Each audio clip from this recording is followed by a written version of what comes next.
Hello, everyone, and welcome back to our You Flourish podcast. I am so excited today to be having a conversation with Andrew Christopher. And if any of you don't know Andrew, he is someone that I would absolutely encourage you to get to know. I've had the pleasure of bumping into him here and there throughout the community, and he's been attending our Breakfast of Bibles event. And so really, I just want to dive right in and say, Andrew, I'm so excited that you're here. And why don't you start by just telling us a little bit more about who you are?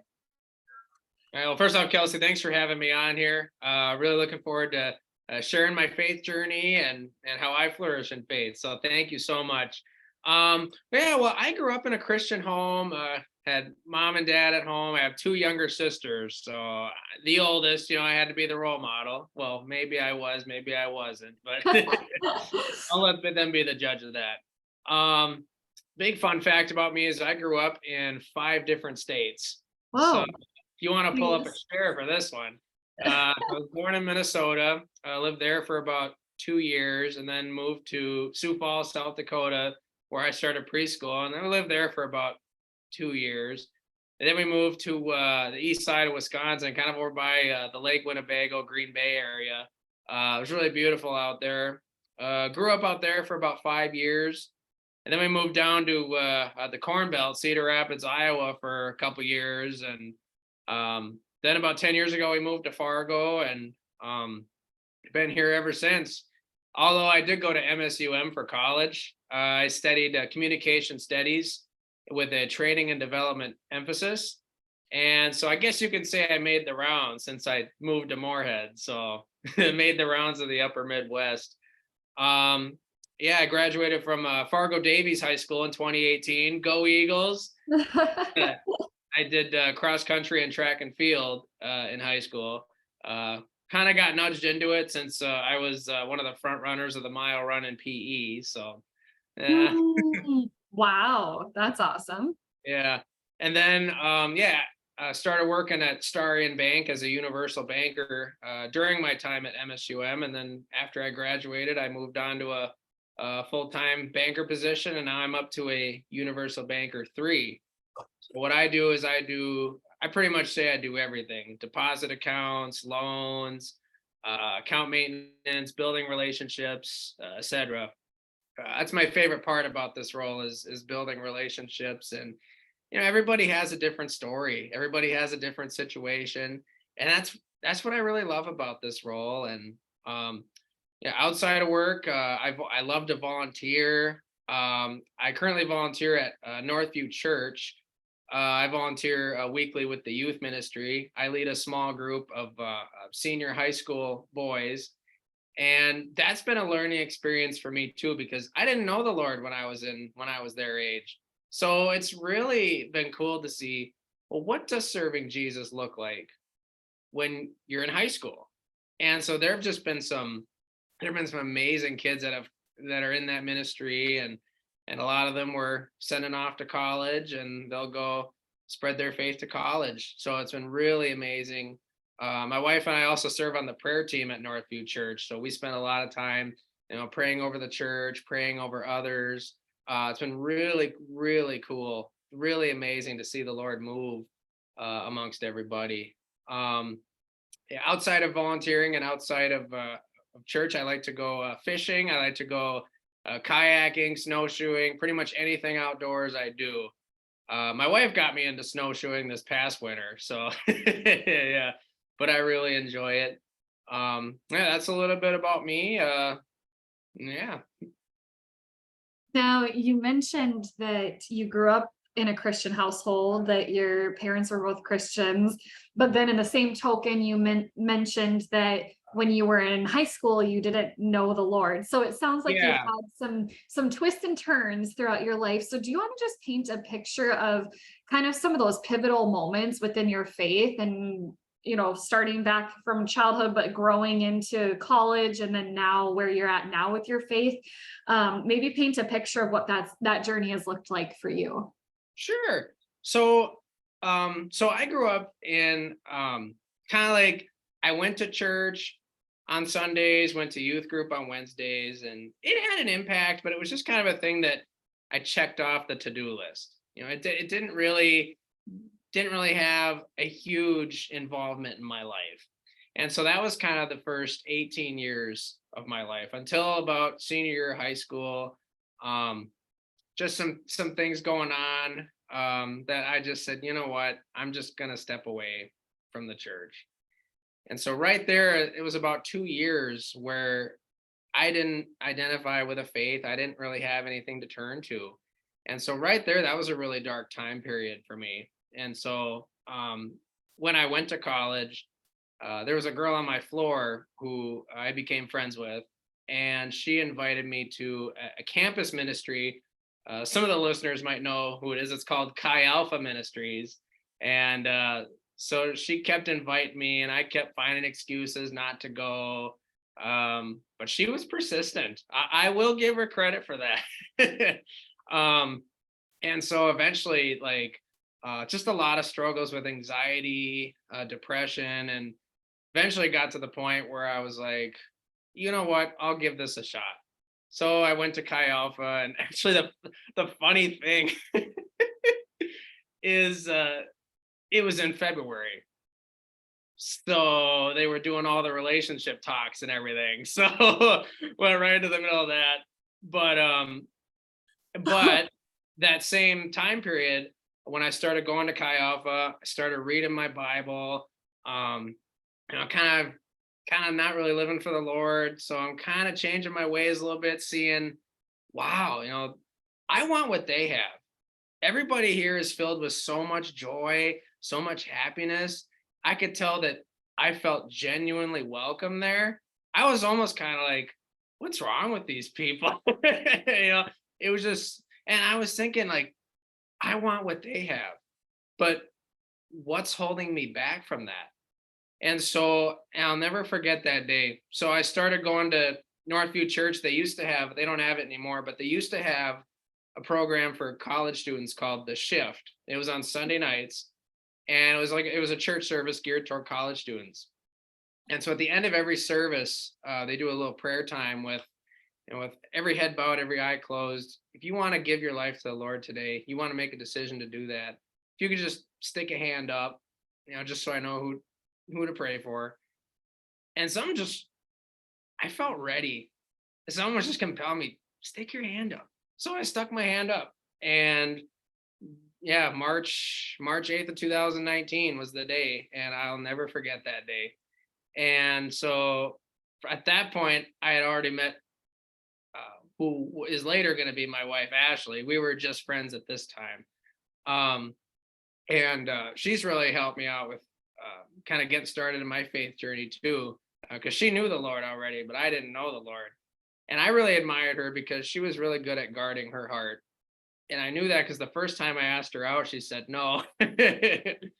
And so again, part of me was kind of like, I was upset, but at the same time, something in my mind was like, well, she's kind of right.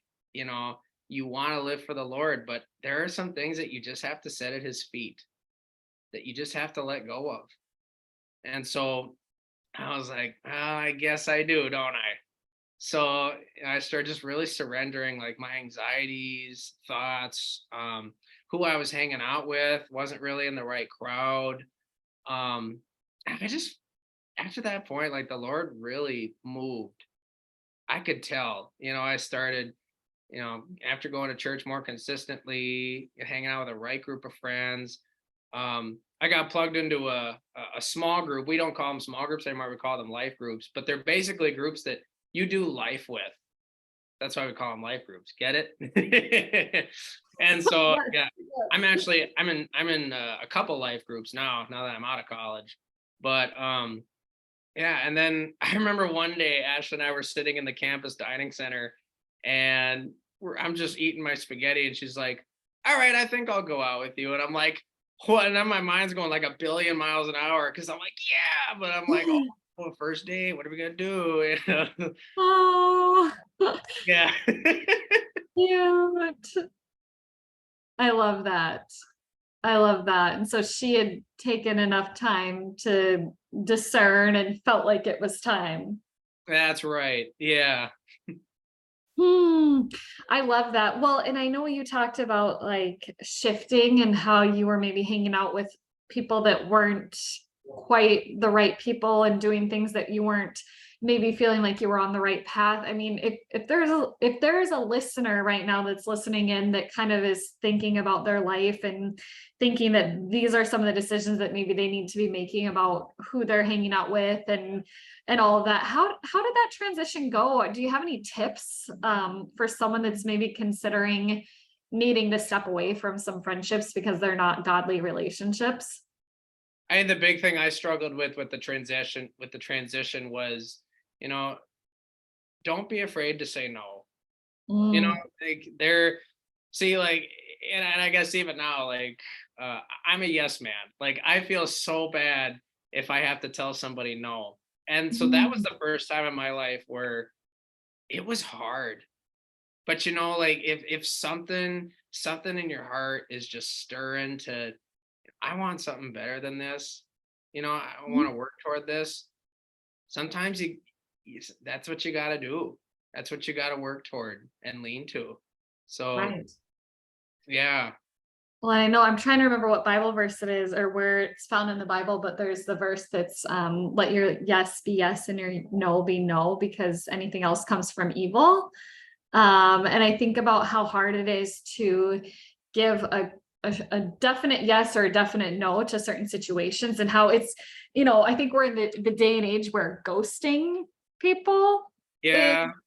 more common, and really it doesn't give the common courtesy to just say no, I can't commit to hanging out with you, or no, this isn't a healthy relationship for me to be a part of. Like, I think it's really hard to just flat out cut things off with people if they're not serving you. And maybe, it depends on who the people are, because sometimes maybe there's an opportunity to disciple towards them or to bring them into what you're experiencing. And so it's really hard to discern what God wants for our lives in those various situations, especially with our relationships. Yeah. And excuse me.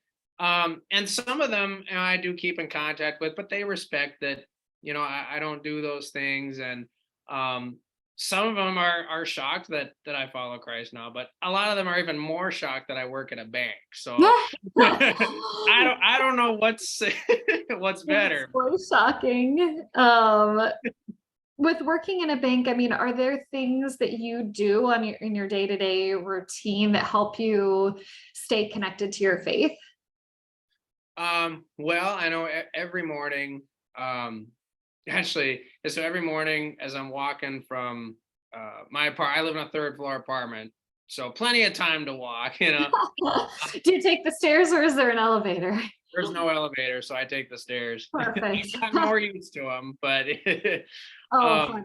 but every morning I just say a little prayer, like, Lord, help me, to with the tasks I need to complete today, but also any opportunities to disciple, Lord. Whether it's even as something as simple as, if someone has like a suitcase with documents, offering to carry it into the building for them, even something as simple as that, like help me to discern, give me wisdom and give me courage. Just something as simple as that. Just I feel like takes a big weight off my shoulders. Mm. Um, like in banking, there's a lot of difficult situations that I deal with or people on my team deal with. And so it's comforting to know that, I may not know the end result, but there is somebody who does. Mm. So, Yeah, that could be hard too when you're dealing with money. I know customers can feel very emotional or get frustrated in certain circumstances, and knowing that God has a plan, I feel like probably is very helpful in those more challenging circumstances. oh, absolutely. Yeah. Well, I know you also shared a little bit with me about finding out that you had a heart condition. Do you want to talk a little bit more about how that's impacted you? Yeah. I'd say that's probably the biggest part of my faith testimony here because um that was a time where I was really fighting with, why did this happen? What's the purpose of this? But now I look back and I'm like, this has made me stronger. It's made my faith stronger. Um, but basically what happened was, so I was only married for 3 weeks at the time it Mm, happened. And so I was lying in bed trying to go to sleep. And I realized like my heartbeat is weird. Like it's not consistent at all. And so and it was a really high. So I thought I was panicking. So I just kind of walked around the living room to kind of get my breath back, but nothing was working. So I go in and it's a condition I have. It's very common, but not very common amongst folk my age. It's called atrial fibrillation with a rapid ventricular heartbeat. So that basically means that um, my heartbeat was really high, but the atria, the top two chambers, were just beating like probably 200 or 300 times a minute. And some of those beats were getting down into the ventricles, the bottom two chambers. Now, medical people will know what I'm talking about, um, but it's not necessarily dangerous unless it gets into the high beats, which is where I was. So, that could have led to some kind of scary stuff. mm, So, yeah, so and it's episodic, and I haven't had an episode since I was diagnosed last summer, thank God. But mm. I remember I was lying in that hospital bed. I was just like pleading with God, what do we do now? Mhm. Things were great. Graduated from college, got married, started a wonderful life with a wonderful woman. I could talk for hours about Ashley, so I'm just gonna stop here. Um, but but yeah, I wanted to get the immediate irregular heartbeat dealt with, and so my wife and I we prayed for healing, and a couple hours later I converted back to a normal heartbeat. So I was grateful Mm, for that, but I knew there was a road ahead. And so for the next couple weeks, I didn't really read my Bible much. I went to church, but I felt like I was kind of angry with God. Like why did this happen to someone like me? And so I was kind of thinking like, well, was I not praying enough? Did I have some stuff in my life going on? No, not really. Um, but I remember one night I was in my living room and I was reading my Bible, and um, I was something in my mind. I got a vision in my mind of I had a heart in my hand, and I was walking up to um, these big feet, and I just laid it down, and I mm, was like, and so it's like you gotta surrender this, and it's mm, like, I mean, yeah, I have my medicine, I had my diet restrictions and how much exercise I was supposed to get, but that can only do so much.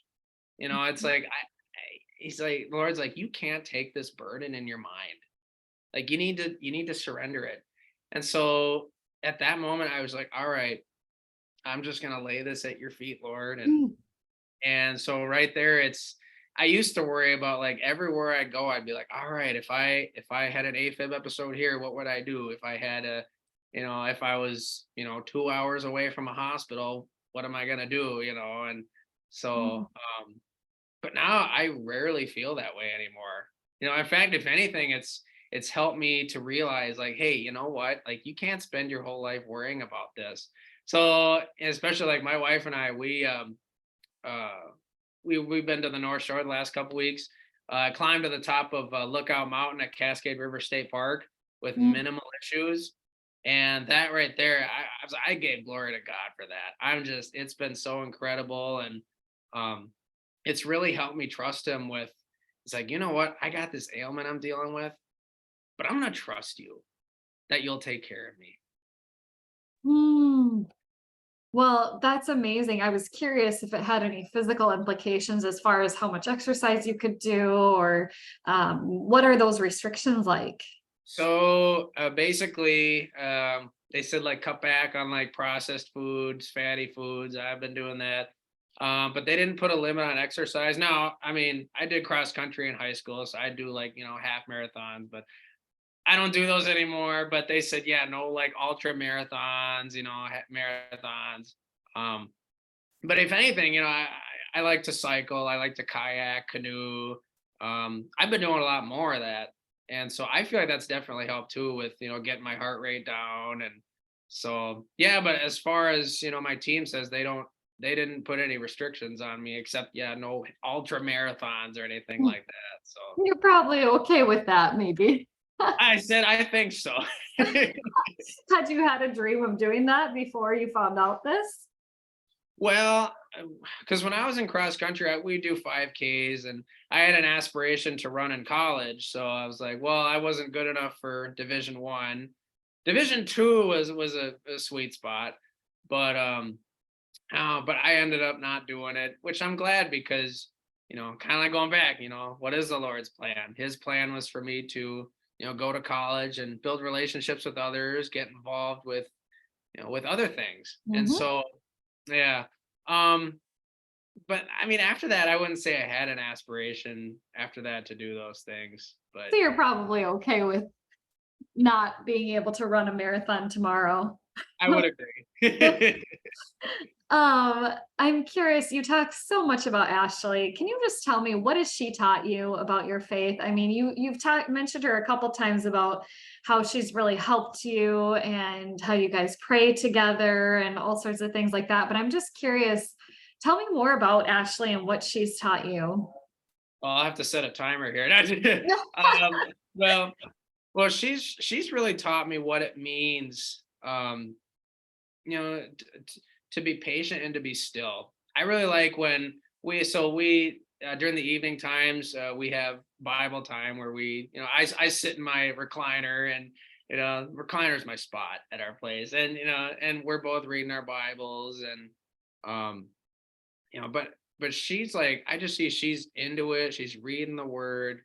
And then we like to have discussions like after I come home from youth, and she helps out in the kids ministry. She helps out with the babies at our church. So um but I kind of talk a little bit about the message, and one thing that really stuck out to me is one night I had youth. I came home, and I heard something that I was like, oh, this is so good, because some of my kids, I ask, like, before you start coming to youth, did you consider yourself a Christian? And some of the answers I got were, yeah, but not in the relationship aspect, or maybe, or, oh, I'm not sure.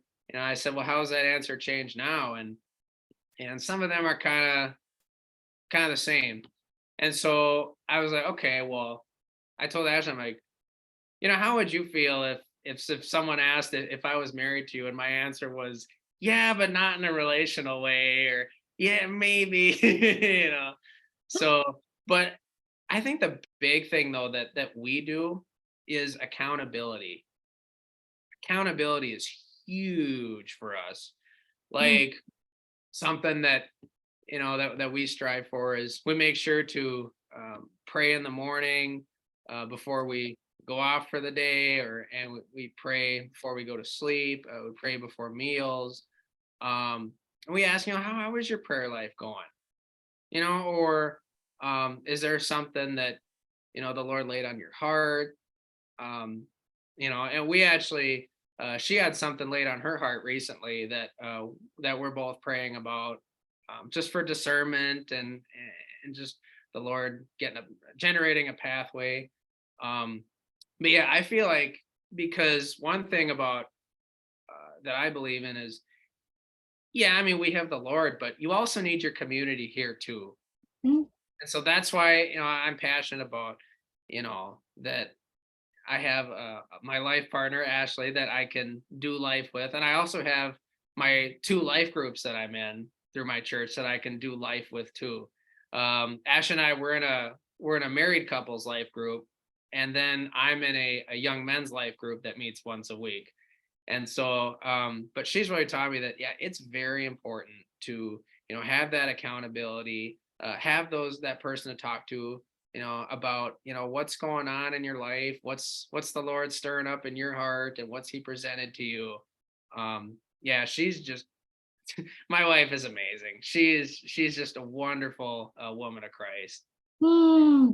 Well, you talked a lot about prayer.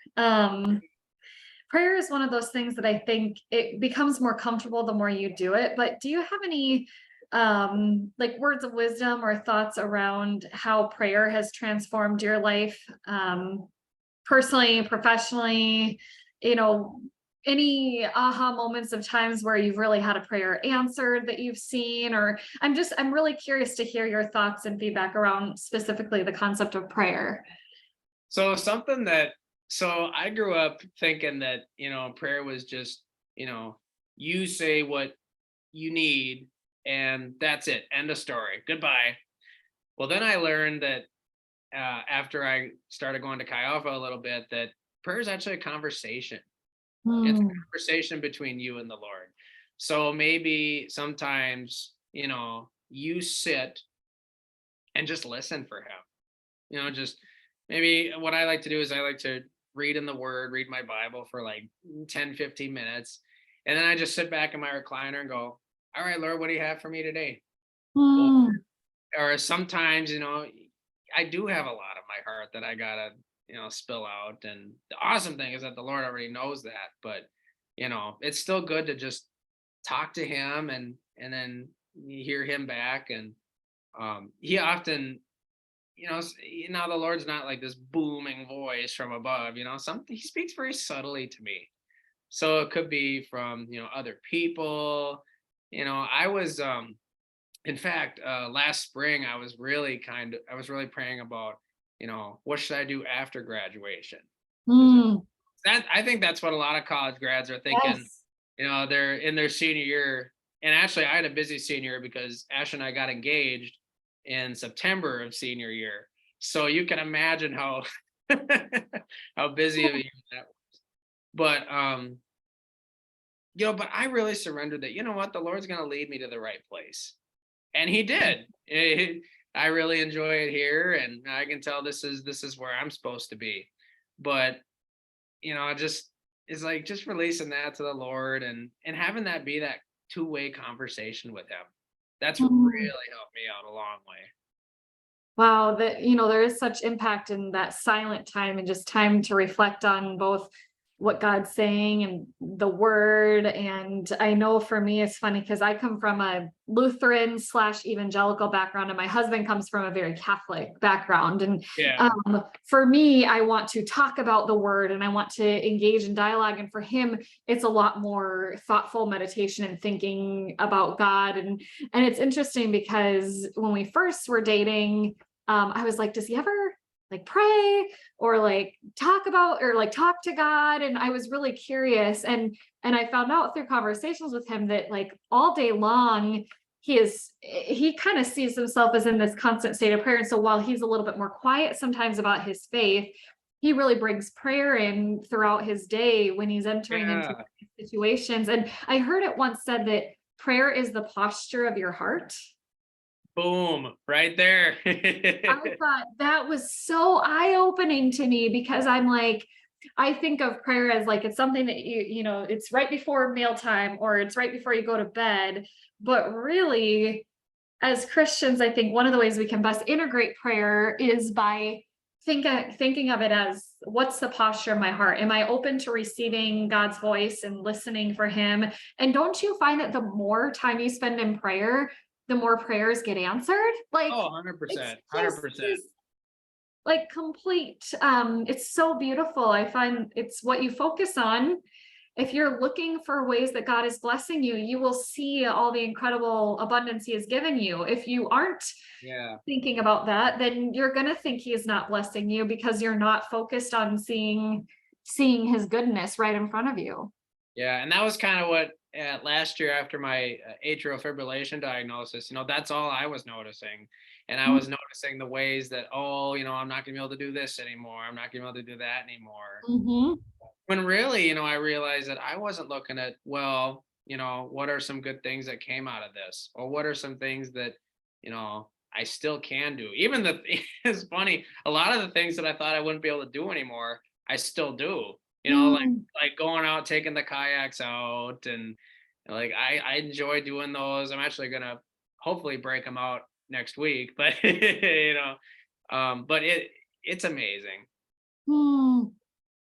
That's so wonderful. I'm so happy that you're able to push through. Do you feel like there was like it sounds like at first you were seeing everything so negatively and then now you're seeing everything so positively, but anything else that you would like to share with our listeners as far as like in that in between phase, how you got from over here to over here?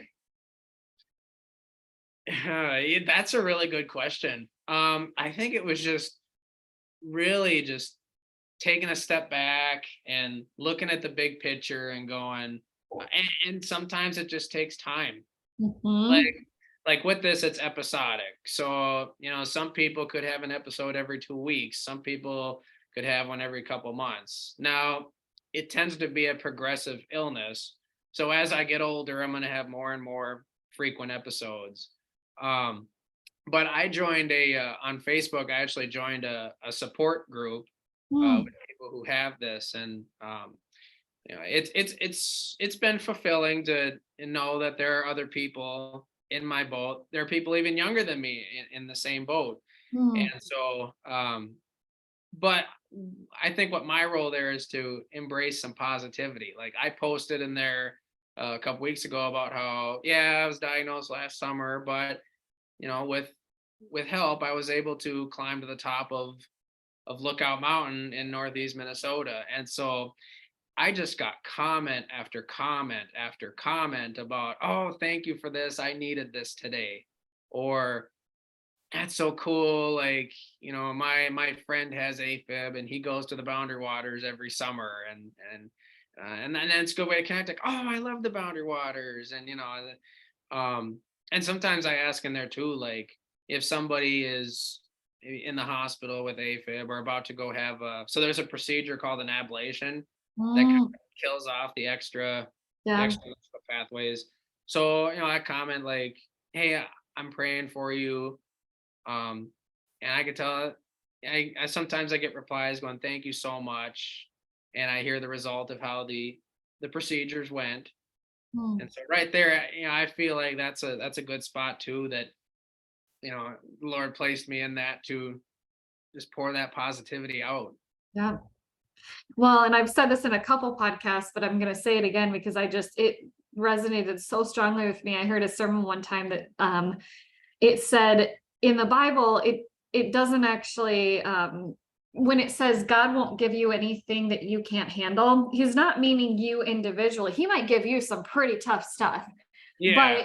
but he won't give you anything that the pastor was Southern and he was making a joke that he won't give you anything that all y'all can't handle, meaning like we are meant to support each other through these challenging times. And That's he, right. by you having other people in community that you're supporting and you're lifting up, and so seeking out, I think, in life those people that are going through similar challenges but that are also walking in faith and creating that community, I think can be huge. Yeah. And there's a principle that I follow too, where I forget who said this, but he was a speaker at Northview Church Oh. about 6 months ago. But he said, would you rather have 100 pennies or 4 quarters? Hmm. And I said, well, he says he'd rather have his 4 quarters, because if I have my life group, I have my group of guys that were just, they supported me. But they're also a good community. They're good to hang out with, you know, and so, yeah, like, because it's hard to pour into a lot of people. But if you pour into just 4 people, eventually they can pour into another 4 people. Then each of those 4 people can pour into another 4 people. So it's an incredible. I don't know how, like, it's hard to do this alone, but Mhm. I'm just grateful for that community that I have, and yeah, it's amazing. Yeah, we're not meant to walk this earth alone. We're meant for community. Um, so on that note, with our audience that's been listening in, as we look towards closing, what else have you found to be really helpful to you to stay on top of your faith and continue to grow? Like, what do you do to make sure that you don't forget about God in your weekly or daily journey? A lot of times, so a lot of times what reminds me of God is nature. Mm, So yeah, like I'm an outdoorsy guy. I like to go out, and as I've said earlier, I like to go kayaking, I like to go fishing, and Ash and I like to take walks at some of the parks that they have around here. mm, Um, and that's just how the Lord, it reminds me of his presence, because he designed the garden, he designed the earth, and so this is all his creation. And so that really reminds me that, what, like, God's in control of all this. mm, And like I said, like, we have my wife and I, we have accountability, my friends and I, we have accountability. um and I remember too, like, so there was a stint where um I couldn't go to my life group for I think it was like 2 or 3 weeks, as I had stuff come up like every Thursday that I had to tend to. And I just felt weird. Like, I mm, felt like I wasn't being poured into, mm. and so, like I said, like, it's important to, have that accountability. Actually, one of the guys reached out to me going, "Hey, I haven't seen you in a couple weeks. Like, Oh. is everything okay?" I'm like, "Yeah, everything's good." But there were a couple things happening that I just asked for prayer for, and so, but yeah, so like I said, like, it's amazing to have that community and the accountability. Mm. Yeah, it really makes a difference, doesn't it? Now that Yeah. it's summertime, right now when we're recording this, I'll admit when we go out to the lake, sometimes we don't go to church on those weekends. And I feel so like there's part of me that's missing. And I've noticed that. And so I've, told my husband it'd be fun to go to a church that's different, that's near our lake place, and we should really figure out how to find like a secondary church that we go to in the summer, just so that we can still have our cup filled. But I've heard it described as a spa for the soul. Like Yeah. the opportunity to be filled up again, and you can't pour from an empty cup. And if you're not receiving the word and not living in that, it can feel really empty. Oh, absolutely. Yeah. And so, like, sometimes I notice that, like, if I don't go to church for even like a week or two, like, I start to notice that. Yeah, or I'll notice that I'm not being as nice maybe, or I'm not feeling as happy and joyful. Like I'll notice a shift in my mood and I'll be like, why am I feeling this way this week? And then all of a sudden I'll realize I didn't go to church. That's totally why. And a lot of that, like, so if I notice that in my life too, like, sometimes I do what a couple of buddies of mine call a heart check. You know, Mm, I kind of go and I'm like, oh man, like, what's going on? Like, yeah. I was extra grouchy today. Maybe I gotta do a little bit of a heart check and see, okay, what's going on? Like, did I just have a bad day, or what's the deal? So And I think I had a different name picked out for this podcast, but the irony of the what you just said and what we've been talking about with your heart and doing a heart check, I'm like, man, that is a great play on words. I think we just renamed this podcast. Um, so thank you for that. That's good. you know, Oh, I this has been so fun. I think yeah, it's we could 100%. probably keep talking for hours. I know that our listeners are going to really appreciate just the authenticity that you bring, Andrew, and your laugh and your smile. I mean, those who watch the video will be able to physically see your smile, but I feel like those who are just listening are going to feel your smile radiating. I mean, I can't picture you ever having a bad day in your life. Well, I mean, I got some, but you know what? We got to make the most of every day, right? Oh, absolutely. Well, would you say, is there anything else? First, I'll ask two final questions. One, is there anything else that you would like to share with our listeners before we close? Well, embrace the journey. There is something that I've really experienced in my life is I always look forward. I realized this when I got engaged. There's a lot of engaged people out there. Congratulations, by the way. But like, when I got engaged, like, I was engaged for 8 months. Ash and I were looking forward to the wedding day the whole time.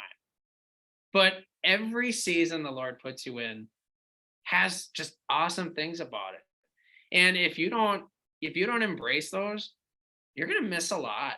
Mm. So, and I'm just saying, a lot of people up here probably relate to wintertime, and everyone's like, oh, I can't wait for summer, but embrace still there's a lot of things to embrace. Like usually wintertime would be me just sitting at home watching TV. Well, Ashley got me into snowshoeing because she did that on her farm that she grew up on. So I was like, all right, I went to play it again sports, got a decent pair of snowshoes, and I was like, this is so cool. Mm. So that's something is embrace your journey, embrace the season that you're in.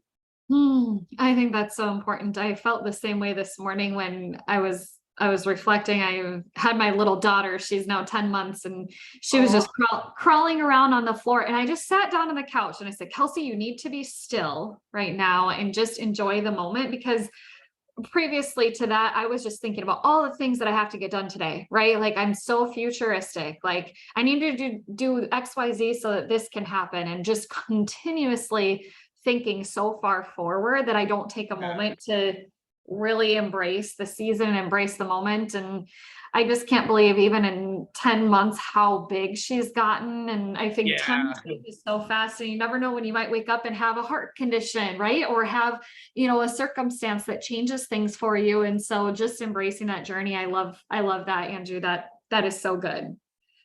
So I guess with that, how can our listeners support you or find you? How can we connect Yeah. with you? Yeah, so I can be connected. I'm very active on LinkedIn, and Awesome. uh, I have my middle initial on LinkedIn. So if you look up Andrew J. Christopher, I'm the usually the first one that comes up. I can be connected Fabulous. with on there. I'm also pretty active on Facebook and Instagram. So yeah, if you'd like to get together for, I suppose I can't have coffee, but if you want to get together for a cup of coffee and I'll have hot cocoa, feel free to message me. Let me know. I'd love to be able to connect with you as well. Oh, fabulous, Andrew. Well, thank you. Thank you. Thank you again so much for this positive message today. So excited that our listeners get to hear your story. This has just been such a pleasure. Well, thanks for having me on, Kelsey. I really appreciate it. Absolutely.